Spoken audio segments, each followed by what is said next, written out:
Swastiastu, Namo Buddhaya, salam kebajikan bagi kita semua. Halo Sobat Citizen. Kami dari kelompok 7 akan mencari tahu tentang masalah keberagaman yang ada di Indonesia. Stay tune terus ya.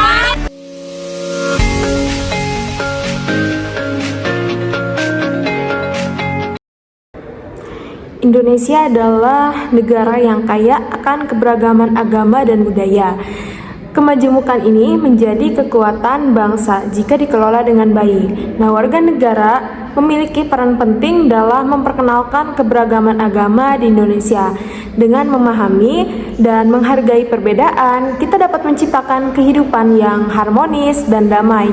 Dan setiap warga negara dapat berperan aktif dan positif dalam memperkenalkan serta menghargai keberagaman agama, mendorong toleransi dan harmoni antara umat beragama. Namun, dalam realitas, peran warga negara dalam hal ini tidak selalu berjalan sesuai dengan harapan yang diharapkan. Salah satunya yaitu kurangnya edukasi dan pemahaman.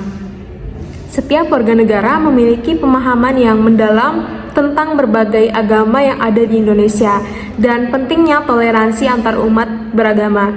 Tetapi edukasi mengenai keberagaman agama itu seringkali tidak merata.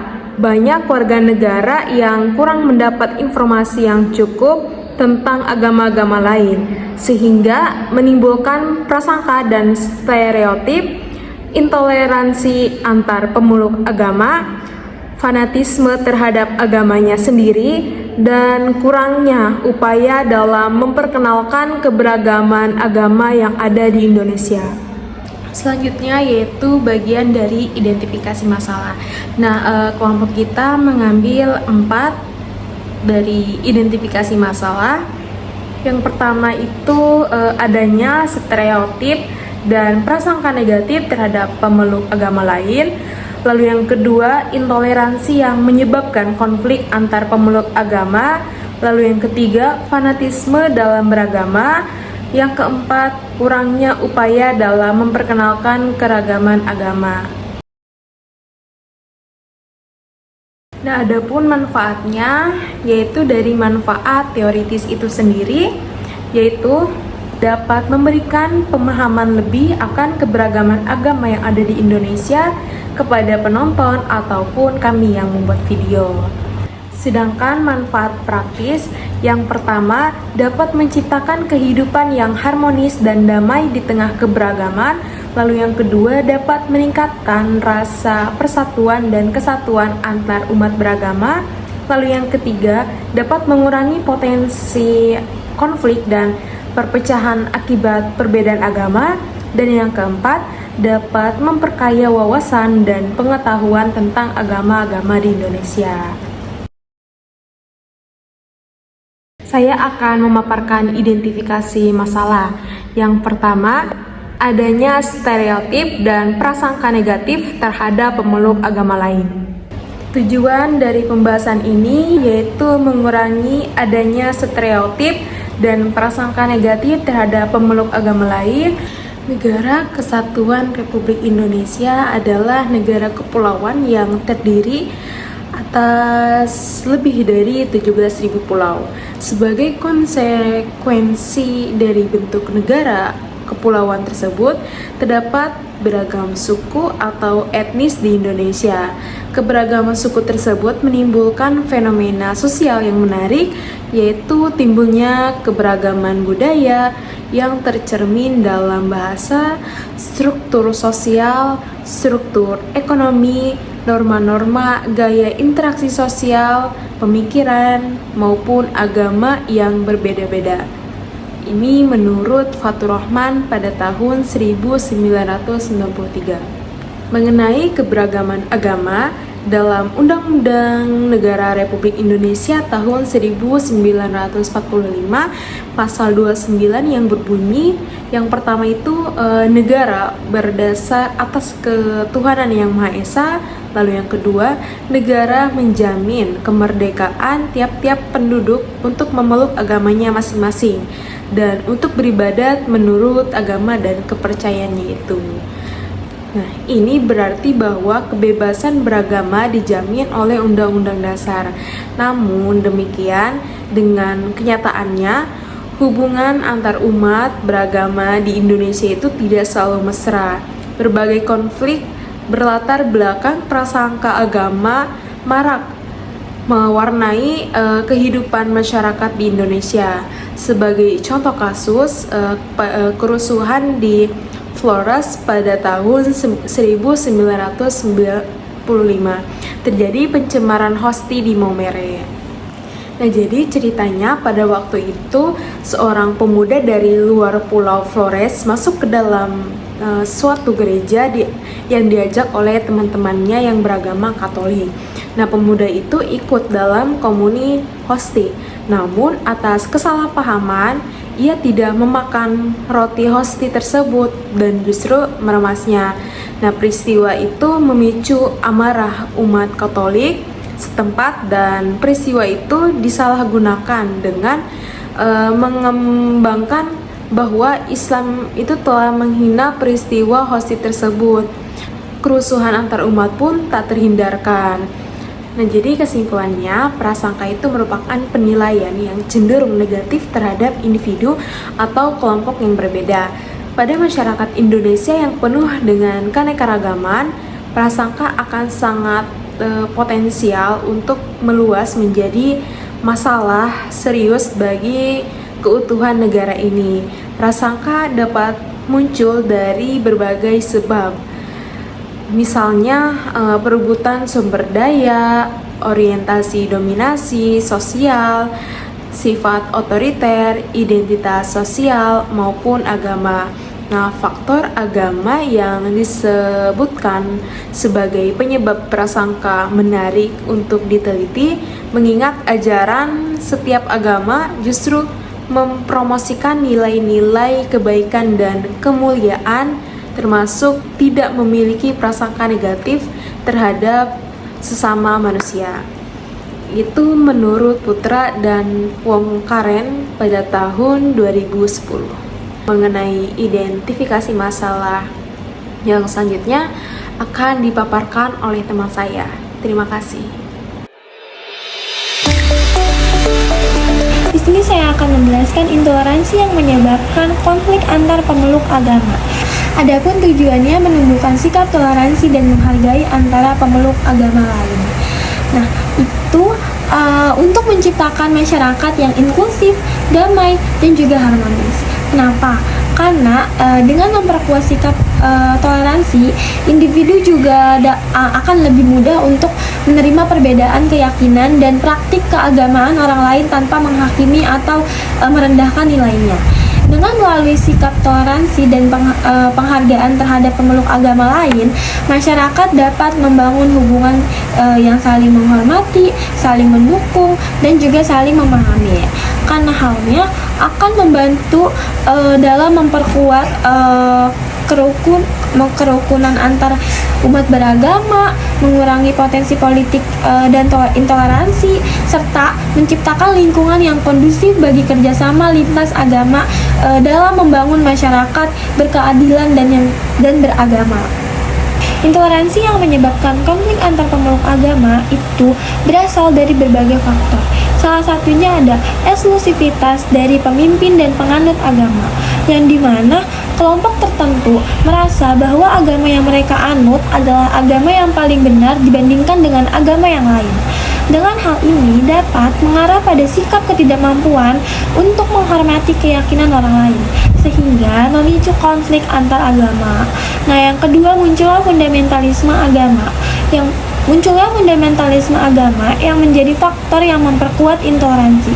Fundamentalisme agama ini ditandai dengan penegasan identitas keagamaan secara total, yang dapat melintasi berbagai aspek kehidupan dan menolak untuk terbuka terhadap pandangan-pandangan yang berbeda. Hal ini bertentangan dengan prinsip multikulturalisme yang menghargai perbedaan. Yang ketiga ada radikalisasi umat beragama. Radikalisasi umat beragama dapat memperburuk intoleransi dan konflik antar pemeluk agama. Ketika keyakinan agama dipolitisasi dan digunakan sebagai alat untuk mencapai tujuan, hal itu dapat mengarah pada sikap yang eksklusif dan tidak toleran terhadap kelompok-kelompok yang lain. Dan yang terakhir ada identitas agama yang semakin mengental dan politik identitas yang semakin kuat. Hal itu dapat memperkuat intoleran ketika agama dipandang sebagai satu-satunya identitas yang mengikat individu dalam satu kelompok. Karena dengan hal ini dapat memicu ketidakmampuan untuk menerima perbedaan dan menghormati keyakinan orang lain. Sekian, terima kasih. Akan dilanjutkan teman saya. Selanjutnya, saya akan membahas tentang fanatisme dalam beragama. Pada era milenial saat ini, agama sangat memainkan peranan penting terhadap kehidupan berjuta-juta manusia. Penyelidikan menyatakan bahwa lebih dari 70% penduduk dunia menunjukkan bahwa mereka menganut salah satu agama. Di Indonesia, kehidupan berbangsa dan bernegara, baik secara sosial, politik, kultural, dan ekonomi. Agama telah menjadi bagian gaya hidup di Indonesia, yang terus berkembang dan mengalami inkulturasi dengan budaya setempat. Penghayatan agama sebagai doktrin dapat menciptakan fanatisme beragama. Fanatisme sendiri merupakan sebuah fenomena yang penuh dengan konflik serta memicu kekerasan. Dalam Kamus Besar Bahasa Indonesia, fanatisme berarti keyakinan yang terlalu kuat terhadap ajaran seperti politik, agama, dan sebagainya. Keyakinan yang kuat bukanlah sesuatu yang salah, tetapi kenyataannya, keyakinan itu dapat berubah menjadi tidak baik saat orang mulai meyakini bahwa di luar kelompok agamanya menjadi sebagai musuh. Sebagaimana dengan keadaan negara Indonesia saat ini, di mana agama sedang dipermainkan dan sangat sungguh tidak layak untuk dipersalahkan. Rata-rata yang menjadi pusat masalah ialah sikap fanatik yang menyulut api kebencian dalam diri individu maupun kelompok. Contoh kasus fanatisme dalam beragama yang menonjol adalah gerakan ISIS atau Negara Islam Irak dan Suriah, atau ISIL, Negara Islam Irak dan Levan. Kelompok ini menganut interpretasi ekstrim dan radikal dari Islam, dengan mempromosikan kekerasan, teror, dan pembunuhan massal terhadap orang-orang yang dianggap tidak sesuai dengan ideologi mereka. ISIS didirikan pada tahun 2004 di Irak oleh Abu Musab al-Zarqawi dan kemudian menyebar ke Suriah setelah pecahnya Perang Saudara Suriah pada tahun 2011. Mereka menerapkan bentuk Islam yang sangat ketat dan fundamental, dengan menerapkan hukuman yang kejam seperti pemenggalan, rajam, dan penyiksaan bagi siapapun yang dianggap menyimpang dari interpretasi mereka tentang syariah atau hukum Islam. ISIS menganut paham takfiri, yang berarti mereka menganggap muslim lain sebagai kafir atau tidak beriman, jika tidak mengikuti pandangan mereka. Mereka melakukan pembunuhan massal, penculikan, dan pembakaran hidup-hidup terhadap orang-orang yang tidak mematuhi aturan mereka, termasuk warga sipil, minoritas agama, dan bahkan muslim lainnya. Fanatisme ISIS juga tercermin dalam penghancuran situs warisan budaya dan sejarah, seperti yang terjadi di Palmyra, Suriah, di mana mereka menghancurkan situs arkeologi kuno yang dianggap bertentangan dengan interpretasi mereka tentang Islam. Mereka juga melakukan perdagangan budak termasuk perempuan dan anak-anak, serta membenarkan perkosaan dan eksploitasi seksual. Meskipun ISIS telah kehilangan sebagian besar wilayah yang pernah mereka kuasai, ideologi dan fanatisme mereka masih menjadi ancaman terorisme global. Kasus ini mencerminkan betapa bahayanya fanatisme dalam beragama yang dapat memicu tindakan ekstrim, kekerasan, dan pelanggaran hak asasi manusia yang serius. Sikap fanatisme berkeinginan menjadi agamanya sebagai satu-satunya peranata publik yang memiliki ketegasan imperatif bagi kehidupan politis sekaligus keberagaman sebagai bentuk ekspresi kehidupan, baik di ruang privat maupun publik. Fanatisme lebih merupakan aspek manipulatif dari kepercayaan dalam beragama melalui sistem ideologi. Hal itu membuat fanatisme tak benar-benar lahir dari keimanan, karena suatu keimanan tidak mungkin melahirkan sikap fanatik. Keimanan adalah bentuk ekspresi kebutuhan untuk percaya secara holistik dan murni dalam dirinya sendiri. Keimanan itu sebagai fitrah manusia sebagai homo religius, sementara sikap fanatik merupakan sebentuk fanatisme kepercayaan yang dibungkus agama melalui seperangkat ideologi. Itulah mengapa fanatisme agama yang berlebihan dalam suatu kelompok sangat bisa memecah belah bangsa dan negara. Selanjutnya, saya akan menjelaskan tentang kurangnya upaya dalam memperkenalkan keberagaman agama yang bertujuan untuk meningkatkan upaya dalam memperkenalkan keberagaman agama yang ada di Indonesia. Kurangnya upaya dalam memperkenalkan keberagaman agama di Indonesia dapat membawa sejumlah dampak negatif yang signifikan, antara lain, yang pertama, toleransi yang rendah. Tanpa pemahaman yang baik tentang agama lain, masyarakat cenderung memiliki toleransi yang rendah terhadap perbedaan. Hal ini dapat memicu diskriminasi, stereotip, dan prasangka negatif terhadap kelompok agama yang berbeda. Yang kedua, konflik sosial. Ketidaktahuan dan ketidakpahaman tentang agama lain dapat memperburuk ketegangan sosial dan bahkan memicu konflik antar kelompok. Hal ini dapat mengganggu perdamaian dan stabilitas di masyarakat. Yang ketiga, ada integrasi sosial yang lemah. Pemahaman tentang keberagaman agama dapat memperkuat integrasi sosial dan mempererat hubungan antar warga negara. Dalam upaya yang memadai, dalam hal ini masyarakat mungkin akan tetap terpecah. Untuk mengatasi dampak-dampak ini, penting bagi pemerintah, lembaga pendidikan, dan masyarakat umum untuk mengembangkan program-program pendidikan dan dialog antar agama yang efektif, termasuk memasukkan pendidikan tentang keberagaman agama dalam kurikulum sekolah, mengadakan kegiatan lintas agama, dan mempromosikan komunikasi yang terbuka dan jujur tentang isu-isu agama yang sedang terkini.